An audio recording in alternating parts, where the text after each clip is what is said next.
Hello, everyone, and welcome to Torah with your host, Rabbi Anibal Mas. So happy to be with all of you again, and I'm trying something different today. I don't know if you noticed. There, I am streaming both in landscape and portrait. I don't know. It's an experiment. The software we use to stream is just offering this, and I say, okay, I'll take it. Let's see how it comes out. So that means that it may be better for some people watching from a phone. I don't know. If you notice any difference in the format of things, just let me know if you can. If you notice something like that, I don't know. It's something new. You know me. I like to experiment with new things. Cappuccino. Wow. And Janet, you like the Nespresso pop. Yeah, I think that's something like that I have here with the big capsule, with the virtual and things. Welcome, Ariel Lee. Uh, no, but I have something different. I just came from a coffee shop. I was meeting a congregant, so I don't want to have yet another coffee. So I'm having this kind of thing that is a protein shake. I think in the States you can also get it. It's really delicious. It's kosher. Yeah, it has the hechsher there, so it's absolutely kosher. Everything that this company do, and it's 32 grams of protein, not too shabby. Very nice, and very, very, really, really delicious. Really delicious. Um, yeah, Lori, you're having Nestle Toll House coffee. Wow. So again, welcome, Lori, Ariel, Brenda, David, Janet. Who else is there? Say hello so I can I can see you. Took too much of my screen. Had to close the app and reopen. I think it depends on how you hold your phone. If you hold it vertical or not. So I can see it here. It gives me a preview how it will look in different places. In my screen, at least, it looks better if I do it vertically on my phone. I will open my phone. Give me a minute, guy, and I will see how it. I'll tell you in a minute how it looks. Sometimes I try to see this. Let's see. Yeah, it looks actually nice. You see, that's the way it looks like. I think if you have a phone, this is a better way of watching. Right? It's the whole screen. So you will see now when I start playing I start playing the slides for the class, and then we'll see how it looks. It's supposed to be better, but you never know. Computers, you never know. I will do it in a minute. We are still welcoming people to the class. Welcome, Andy Media Tech. That's the name I have here. Welcome to the class. Hello, Holly. Welcome to the class as well. We're going to study today a little bit of the Parsha. It's going to take a little bit of a more interesting approach of trying to understand what really happened at the beginning of the Parsha. This dialogue or this command that God gave to Aaron and the warnings that he got and things. You'll see. I want to take a little different approach today and dive a little deeper into the text to try to understand a little bit of the language of the Parsha and stuff like that. So, yeah. So I'm going to go now to the first slide, and I want you again to give me feedback of how it looks when I go vertically versus horizontally, and then you'll see. You see that? You will see it in a second, and the way it's organized now. Let's see, I'm looking at my phone. It should show up at any time because there is a delay between of what I say and there. Yeah, it looks good in the phone. It looks actually good. Text is clear. Yeah, the chat is going to be superposed with my image, that's fine. It won't cover the text that we are studying today, so that part should be fine. Okay? Couldn't get it. Go to landscape. You don't need landscape, Brenda. I think portrait is better for phones. Portrait is better for phones. Hello, Shali Chachina. Welcome. Portrait is always better for phone. Landscape is better for computers. That's why I'm trying to also stream on portrait. Yeah. Okay. So we are starting here. We are starting the beginning of the Parsha, of today's Parsha. Oh, Lori, you're going ahead of us. What is this strange fire, right? We're going to study a little bit of that, Lori, of what really happened with Aaron's children, right? So, but let me start reading Leviticus 16:1. It said, God spoke to Moses after the death of the two sons of Aaron who died when they drew too close to the presence of God. And yes, Lori, there is a this is new information. This is new information on Aaron. So Brenda, you said that you need to figure it out. I don't know what is the issue that you're having. If it's not clear what you see, give me more details, because I don't have to keep streaming portrait. I just thought that maybe it looked a little better for phones, right? Otherwise, yeah, that's why I'm starting to do it this way. So, yeah, we have new information. Last time that we read about the death of the two sons of Aaron, it says there that they died because they offer a quote-unquote strange fire. But now we learn that it wasn't just strange fire. There is a new piece of information. They said that they drew too close to the presence of God. So this is clearly new information about what happened with them. And there is even more information if you read the context of what happened there. Because remember that the first thing that God told to Moses after the death of Nadav and Abihu, those were the names of the two sons of Aaron, was the warning of not drinking before fulfilling their duties at the temple. Okay? So we may, if we put all the pieces together, we may understand that maybe it wasn't just one thing that they did wrong, that it was a combination of things that they did wrong. So Brenda, you're getting the class now in the old format. Okay, you prefer the old format. Okay, that's good to know. I'd like to know, guys, what you prefer. If you prefer the old format or the vertical format. I can do it either way, and just that's a new thing that's how YouTube allowed me to do, and I thought that maybe I was one to try it to see how it went. Okay, so this is what I wanted to explore with all of you today. What happened with Nadav and Abihu? What was the issue, or issues, plural, after all this new information that we have? Okay. Now, Lori, you said they took let me put it there. They took the incense, but didn't they the showbread?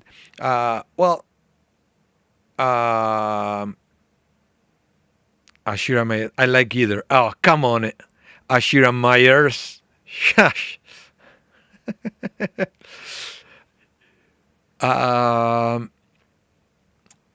Okay. Shelly, you like that format. So, let's go back to the life of Aaron and his sons. Okay. There were a few things. Number one is we have to understand what was the strange fire.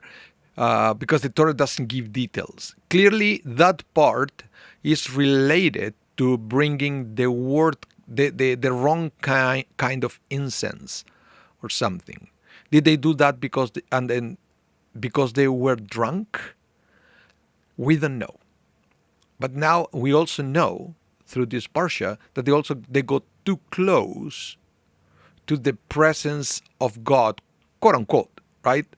And we are going to see what that means, or how is that understood. Okay? So, listen to this. Rabbi Eliezer ben Azariah would explain this with a parable. Now we are going to try to understand other things of the parsha. Listen to this parable. A sick person was visited by a physician who said to him, "Do not eat cold food and do not lie in the dump lest you die." Okay? Then there came a second physician who said to him, "Do not eat cold food and do not lie in the dump lest you die as so and so died."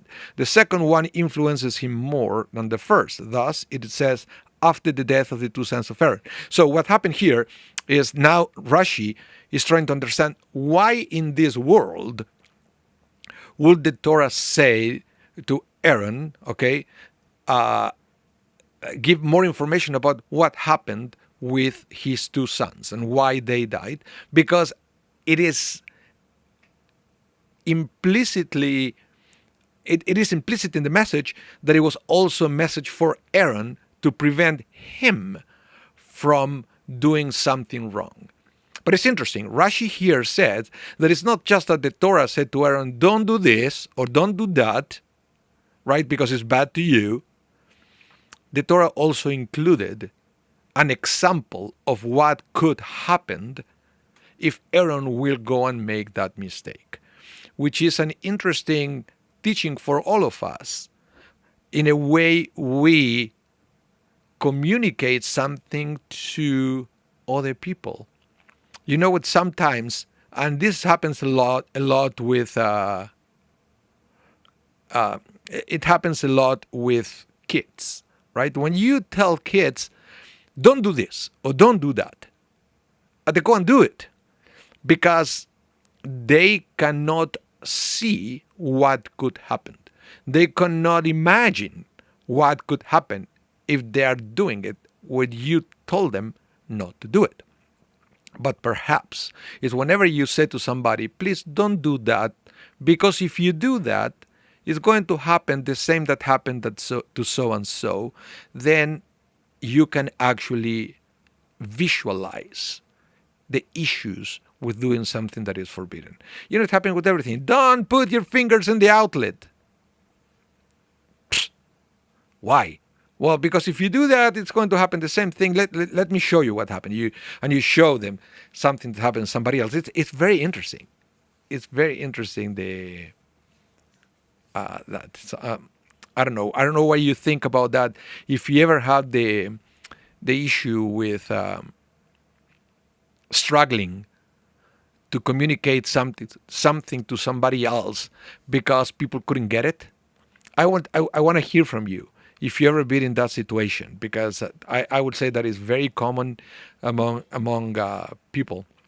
Sometimes a message is not heard because we are not clear enough of the consequences. And here, through this story, I think that we should all learn from the Torah to be clear when we want to communicate something, right? That human beings cannot comprehend sometimes abstract concept, that we need to give examples.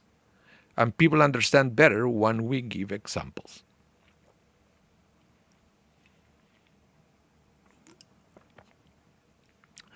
Oh, Brenda, don't rely on Facebook closed captions, because as soon as I started reading Hebrew, you won't know what to do and you will have getting gibberish. Here, people mentioned that to me the other day, that is not reliable. So, just saying. Okay, so I wanted to start with this and this kind of message, this kind of teaching that we learn about how we communicate something. But let's continue. Now let's go to Hizkuni. It said, the Torah realized that in order to impress Aaron sufficiently with the prohibition to enter the Holy of Holies at will, he had to be warned of the consequences if he disregarded the warning. Torah Kohanim, so that is, yeah. The version there is as follows. In the second verse, Moses is asked to remind Aaron that his two sons had died because they had ignored the warning not to enter the Holy of Holies unless invited to do so. So basically, this is also a message to Aaron saying that, you know, even though Aaron, you are the high priest, you should avoid doing that as well. And this is very interesting. And you know how sometimes, we, you said we think that the rules applies to others, but not to us. And I'm pretty sure we all been on that side of the argument, right? That we believe that the rules applies to others, but not to us. So basically, this is a warning that this applies to you too, right? You also have to be careful. Not because you're the high priest, you're exempt from doing everything that your son did wrong. You have to be careful as well. Okay? Holy, let's see what you say here. Let me read your message. I think it's important to share consequences. If you don't, someone might say, why didn't you really tell me what could happen? Yeah. Yeah. And it's even better when you try to explain, and it happens to me, when you try to explain to somebody else and you have to give an example, if you are the example. You said, look, I'm not trying to be mean here. I'm trying to tell you what happened to me last time I did that. So I'm just trying to do it for your own good. Don't do it, because this is what could happen to you if you do that. Okay? Shelley said, I'm not receiving the text messages. Well, it's probably the text messages in my phone are in the bottom of the screen. I can read them actually. They just cover my face, right? I don't know. That's the way I see it. So now there is a whole thing that I want to explain before we move on to the next text. And is you have to picture the tabernacle at the time and, fast forward the temple as well. They have different sections. The central part was what is called the Holy of Holies. And that section could be accessed by the high priest only once a year. And we want to see in another text, it's explained better, was only on Yom Kippur. Okay, but Moses could enter there on demand whenever God would ask Moses to go there. So it was kind of confusing, maybe at the time, because this is the very beginning of the functioning of the tabernacle. And, who can enter there and when, under what circumstances, etc. So it was not clear, and that's why this is a time for the Torah to bring some clarification on how that works. And that usually happens with every new things. When,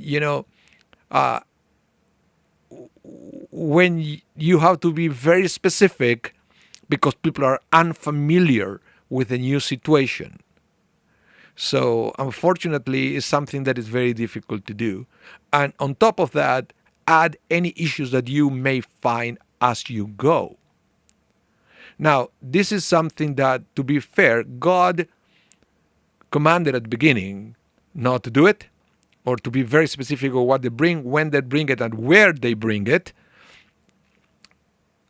But maybe because examples were not given, or the consequences were not clear, unfortunately, that sad situation of the death of the two sons of Aaron happened. So we have to learn from here to be very clear, okay, on our messages. Now,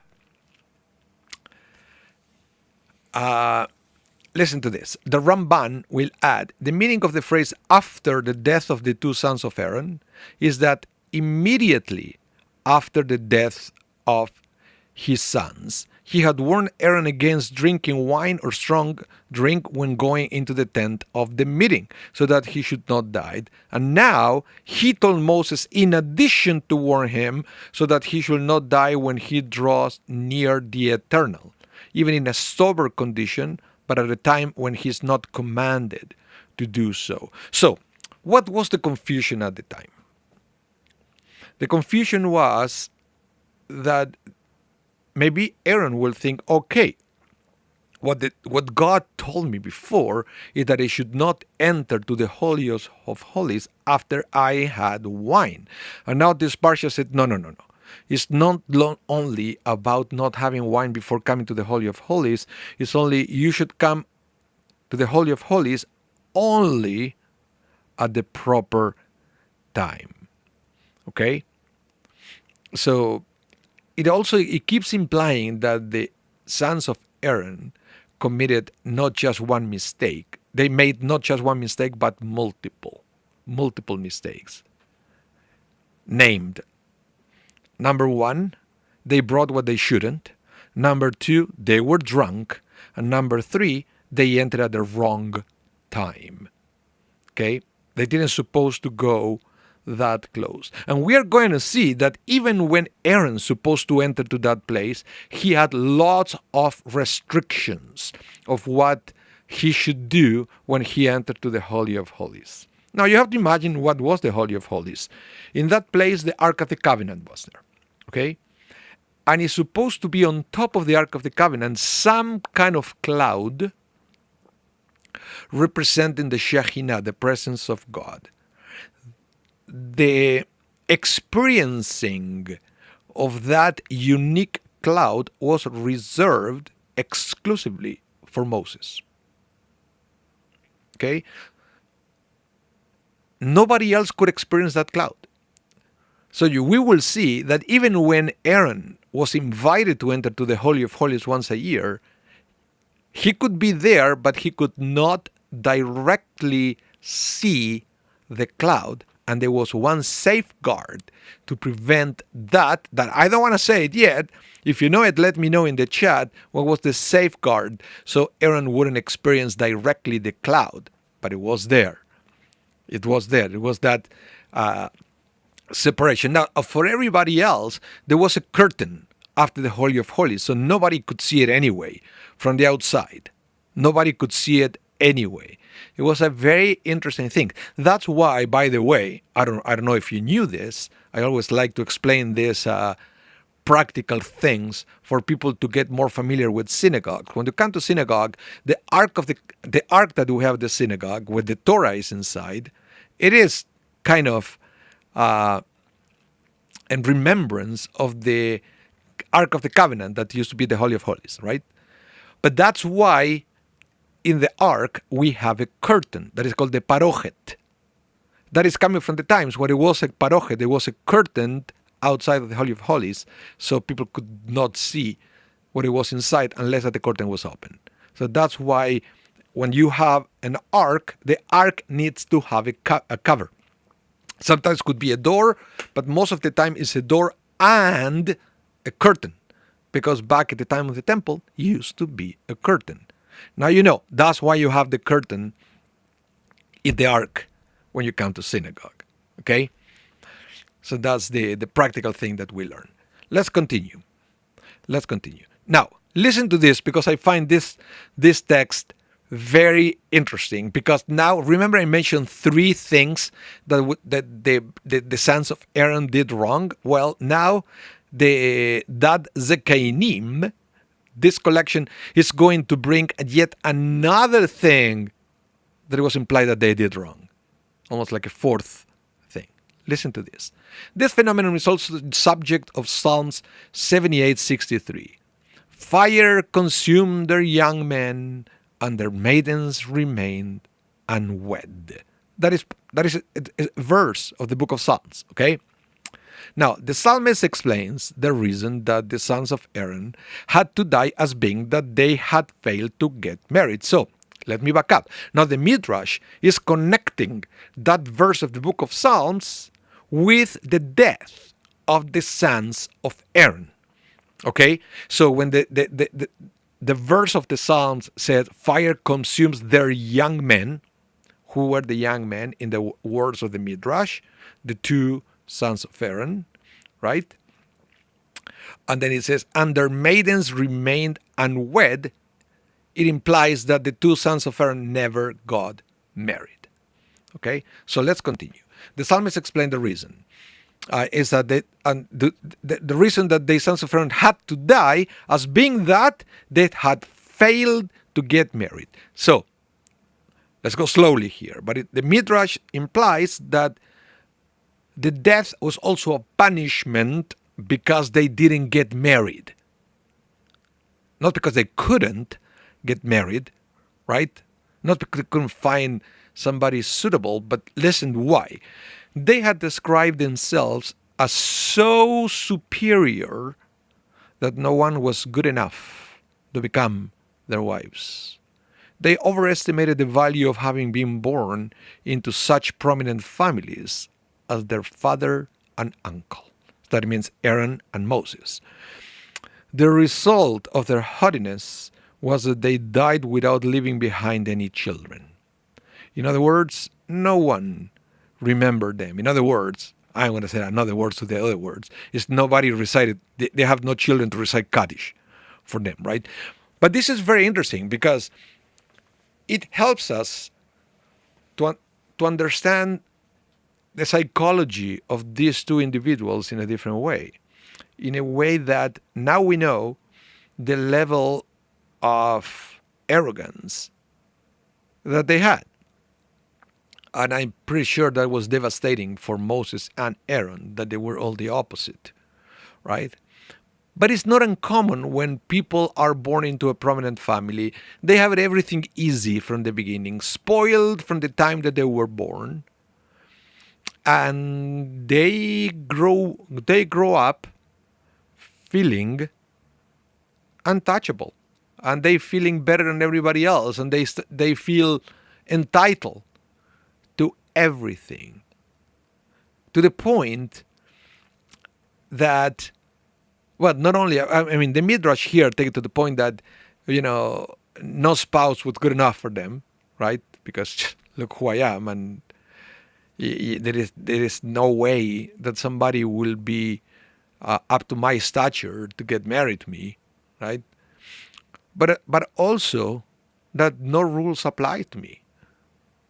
And this is very common for people who develop this sense of entitlement. No rule applies to me. Rules are for losers. I can do whatever I want.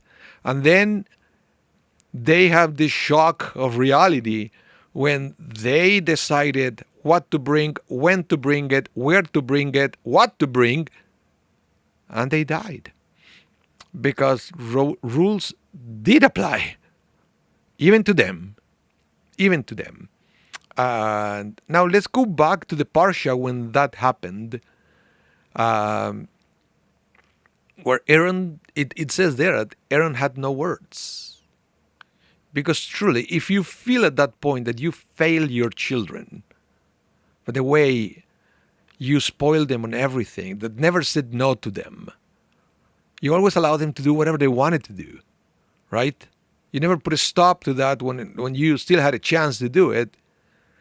And then tragedy happened because that conversation with the children never happened. How would you feel?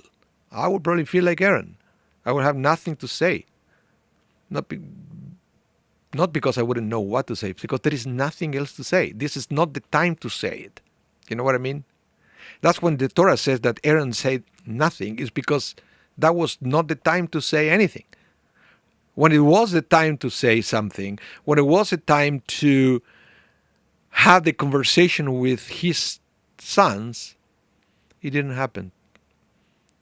In part, now that we know more about Aaron, that Aaron was a person who always avoided conflict. Right? It was part of his personality. And the Mishnah describes him as somebody who loved peace and pursued peace, and he couldn't stand people fighting with each other, but at the same time he was a person who avoided conflict. Look at what happened at the time of the golden calf.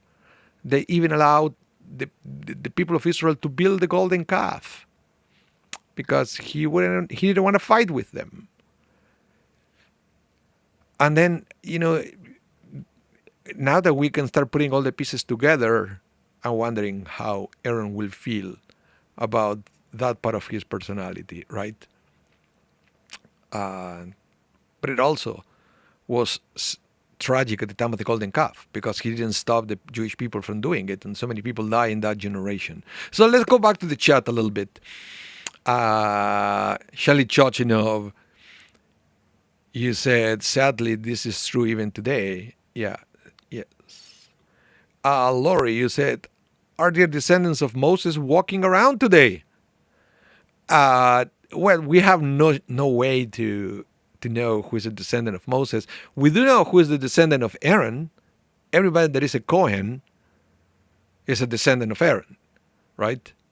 that is one of the section of the Jewish people that we can trace their genealogy all the way to Aaron, right? With Moses is more complicated, more complicated.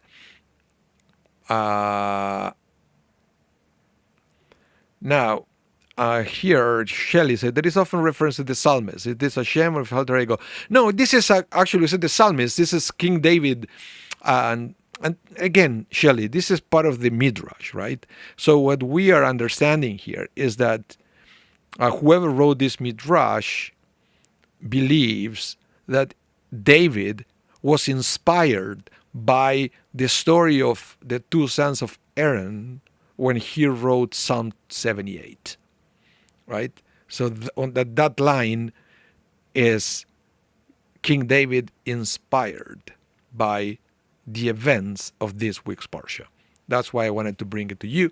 But then, I mean, do we know that that's a fact? Well, that is, we don't know that that's a fact.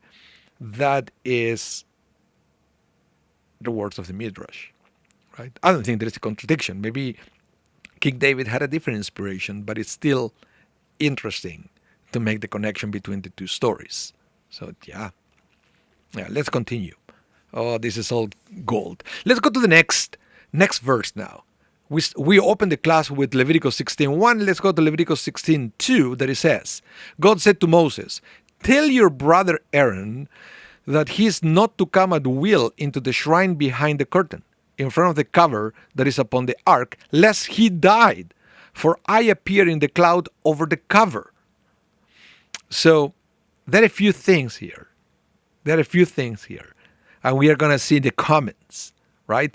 Because the language is very interesting. It doesn't say, the Torah doesn't say, tell Aaron, in the sense of tell the priests, right?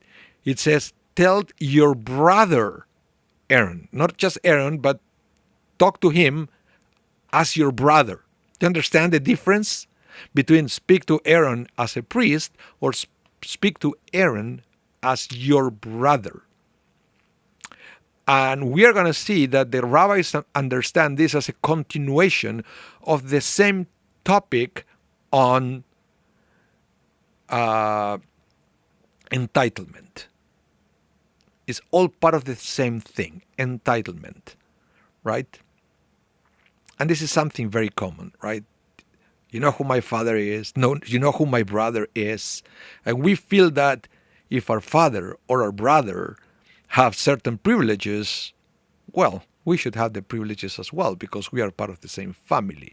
So here, it's very interesting that the Torah said, talk to Aaron as your brother, lest he think that because you can enter, to the shrine many times, he's entitled to do that as well.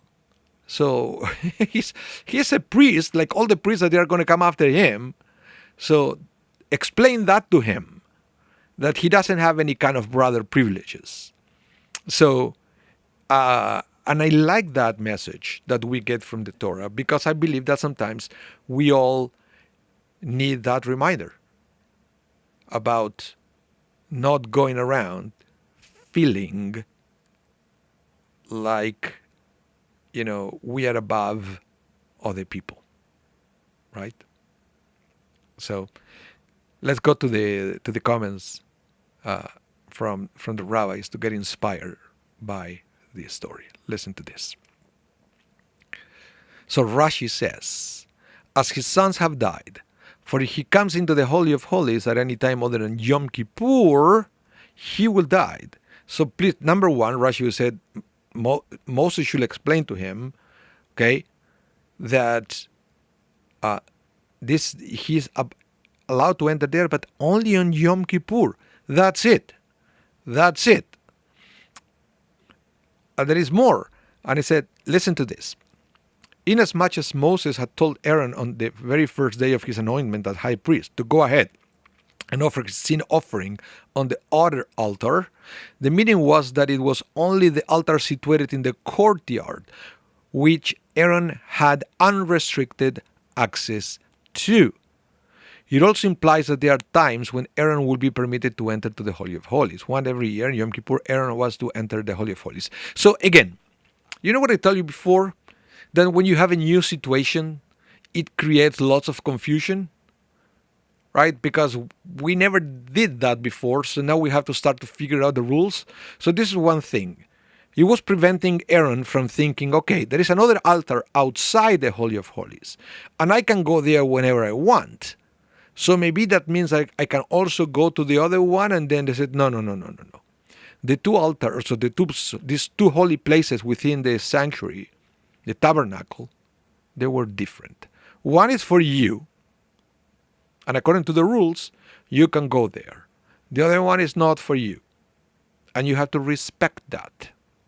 You have to respect that there is a boundary that you cannot cross. And don't feel that because your brother can enter there, you can enter there as well. It's not your place to go. Okay? I think this is a great parsha for us to understand boundaries. And I'm pretty sure Aaron, at some level, couldn't understand why Moses could enter there and he couldn't. Right? But sometimes, and the Torah never explains why. But that's life. Sometimes we have to understand that there are certain things that we don't understand. And that's fine. We don't need to understand when we go to a place and they have their own rules and their own policies. Even if you don't understand the policies, you have to follow them. I think it's when we sometimes it happens, you go to different synagogues and they have different traditions, so they do things differently to the synagogues where you go, where you're going to do whatever you want. No, you follow the traditions that they do there. That's the way society works.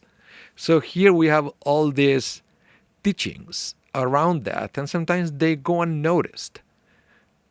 But I think it's very inspirational to learn about rules, about boundaries specifically, from the life of Moses and Aaron. Sorry, it had to be done in the biblical text in this tragic way, but it's to inspire all of us to understand the concept of being humble when we go to a place that is not our place. It's all about developing humility about that. Now,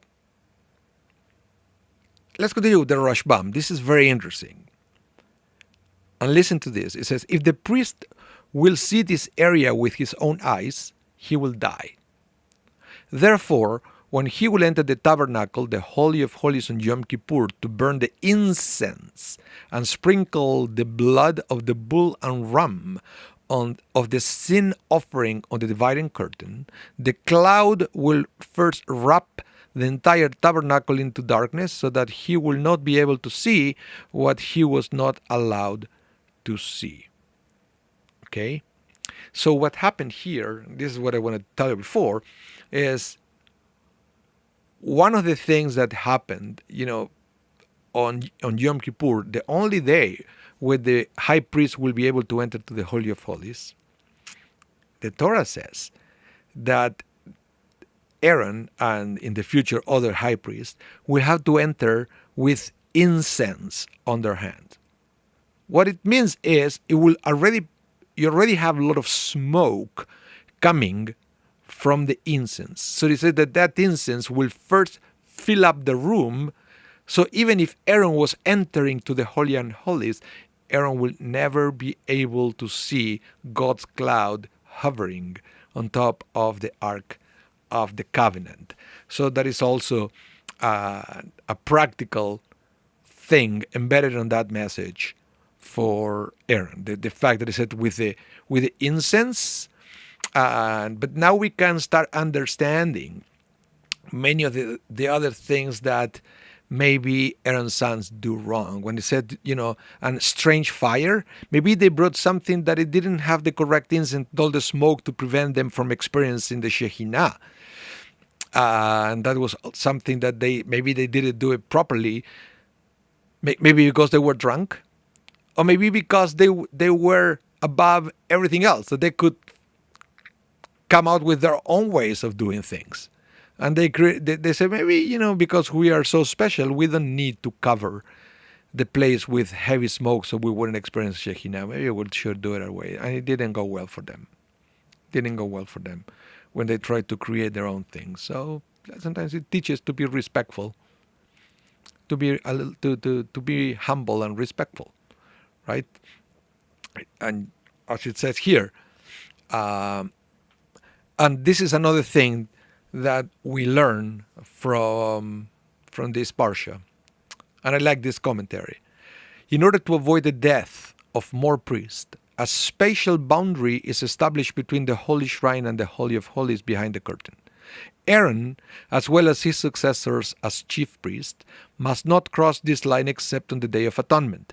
Crossing at any other time will result in death, since God's presence is tangible beyond the curtain. So, what I'm saying here is that it is implied from the text that because of what happened, and regardless of the law of God, of what they could do and what they cannot do,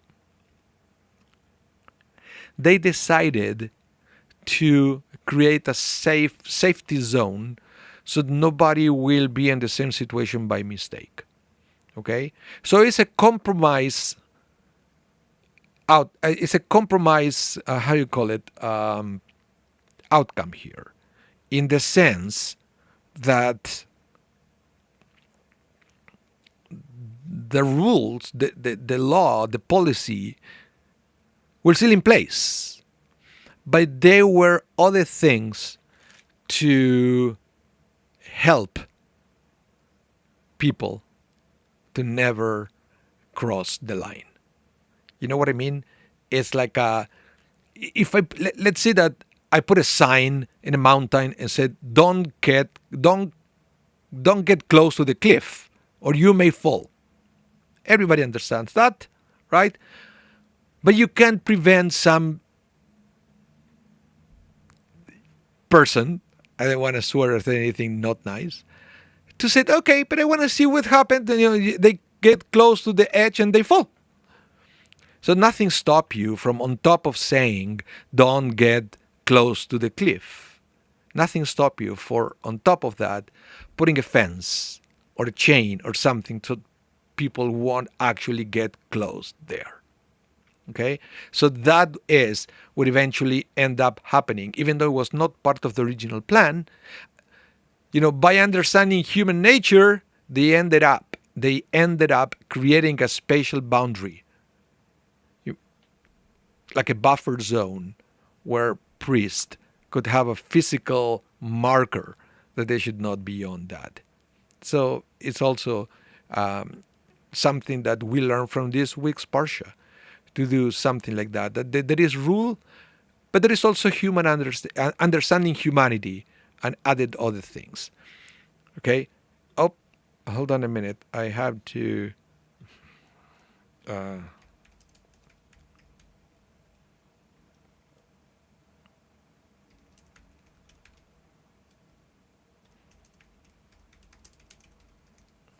Okay. So, let's continue.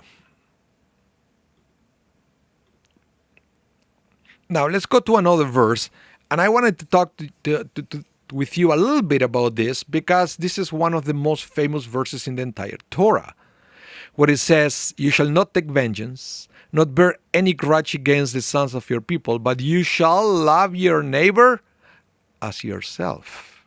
I am Hashem. This is one of the most famous verses in the entire Torah, and this is a verse that even people who are not religious people, they take this verse close to heart. They take this close to heart, and they take it as like something that humanity can be inspired by it. Love your neighbor as yourself.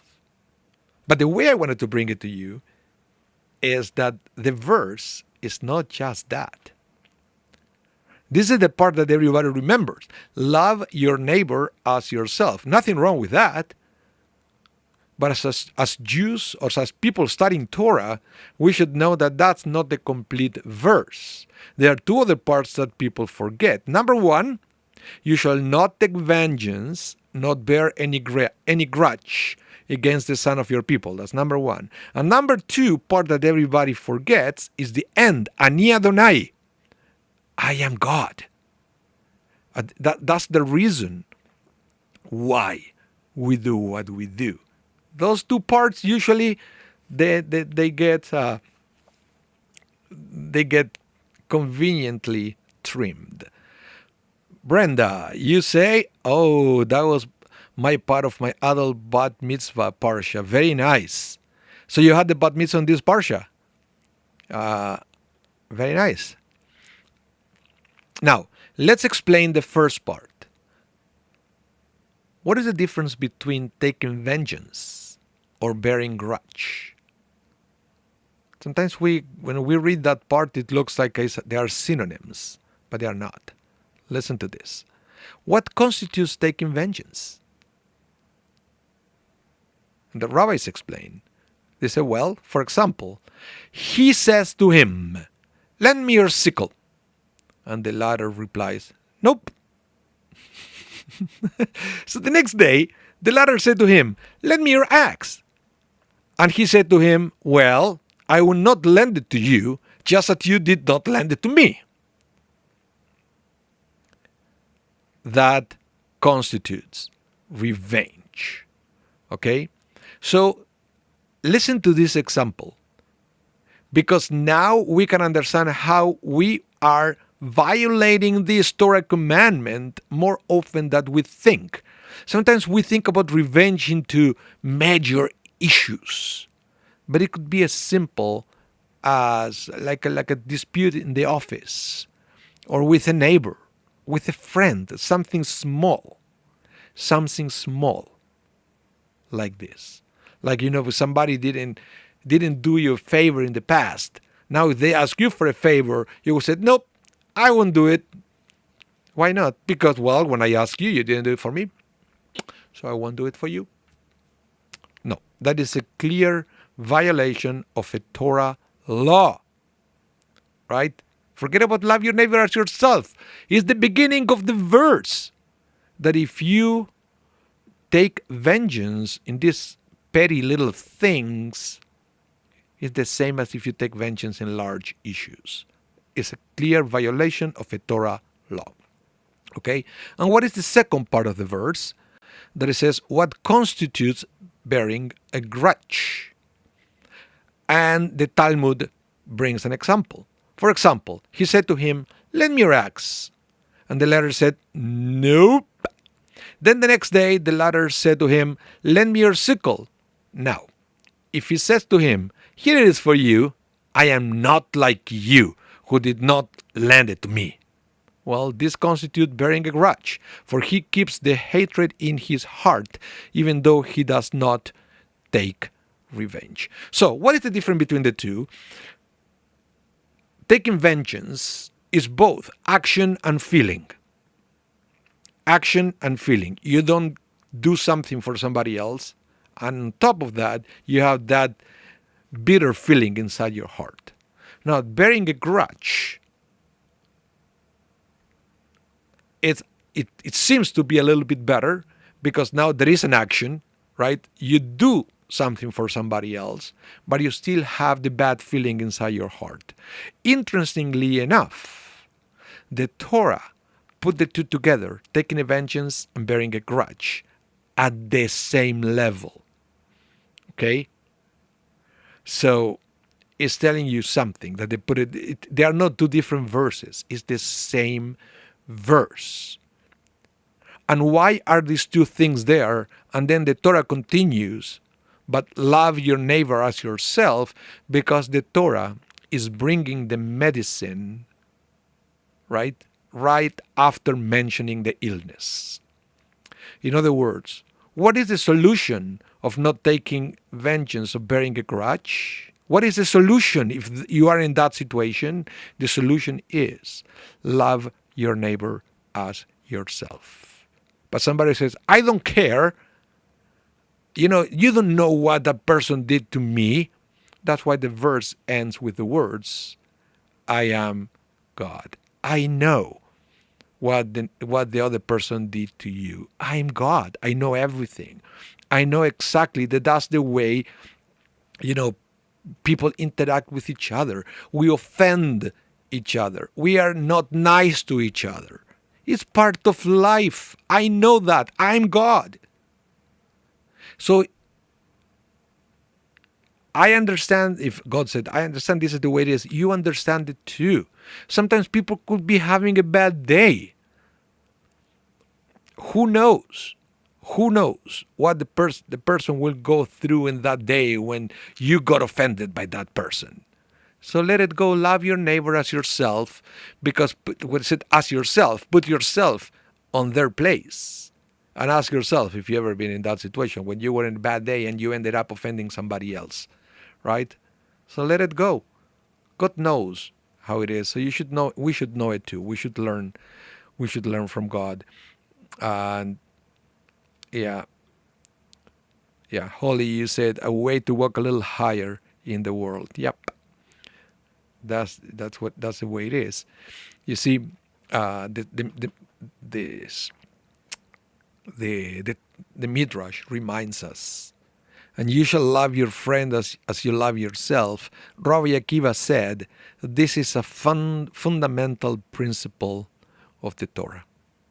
Because this it is. Sometimes we forget this. We forget this concept and this mitzvah, and how this is a fundamental principle of the Torah, and something that should be combined with everything else we do in Judaism. Everything else we do should be combined with loving our neighbor, our friends, as we love ourselves. It's everything should be combined. We also learned this from this famous story that is in the Talmud. That there is a story about a Gentile who came before Shammai and said to him, I will convert if you teach me the entire Torah while I stand on one foot. Shammai pushed him away with a measuring stick that was in his hand. Not very loving, right? The Gentile then went to Hillel, who helped him to convert. Hillel told him, whatever is hateful to you, do not do to your friend. This is the entire Torah. The rest is explanation. Now, go and study the explanations, right? But not after you understand the fundamental principle. Love your neighbor as yourself, or as Hillel said it here, put it in more practical terms, whatever is hateful to you, do not do to your friends. So put yourself in the situation. Try to understand that people are people. We go through bad moments. Okay? Don't be so rushed to judge. Love your neighbor as yourself. And once you understand that, and only after you understand that, go and study the Torah. Because if you don't understand that first, your Torah study won't go so well. That's why I mentioned this to you guys when we were studying about counting of the Omer. Why it's so important to count the Omer before Shavuot when we receive the Torah. Because first we learn ethics and morals and be nice to each other. And then we are ready to receive the Torah on Shavuot. Okay?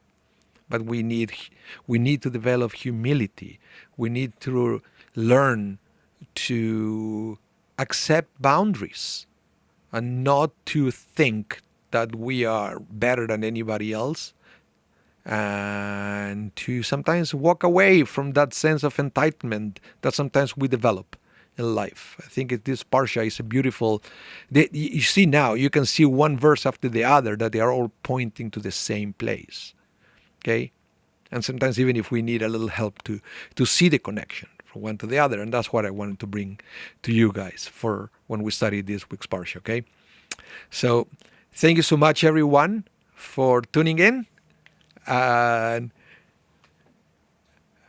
yeah, so if you missed any part of this class, remember it's going to be rebroadcasted tonight at 8 Central Time. Okay, I'm going to rebroadcast this entire class. And so for now, Remember, give us the thumbs up. Share this message with somebody else if you think that somebody else will be benefited with this. Maybe there is something you want to tell somebody else who doesn't respect boundaries or is sometimes go around with this sense of entitlement. You can forward this. And subscribe to the channel if you haven't done so. And yeah, thank you everyone for being there week after week. And have a wonderful rest of your day. I hope to see you soon. Bye everyone.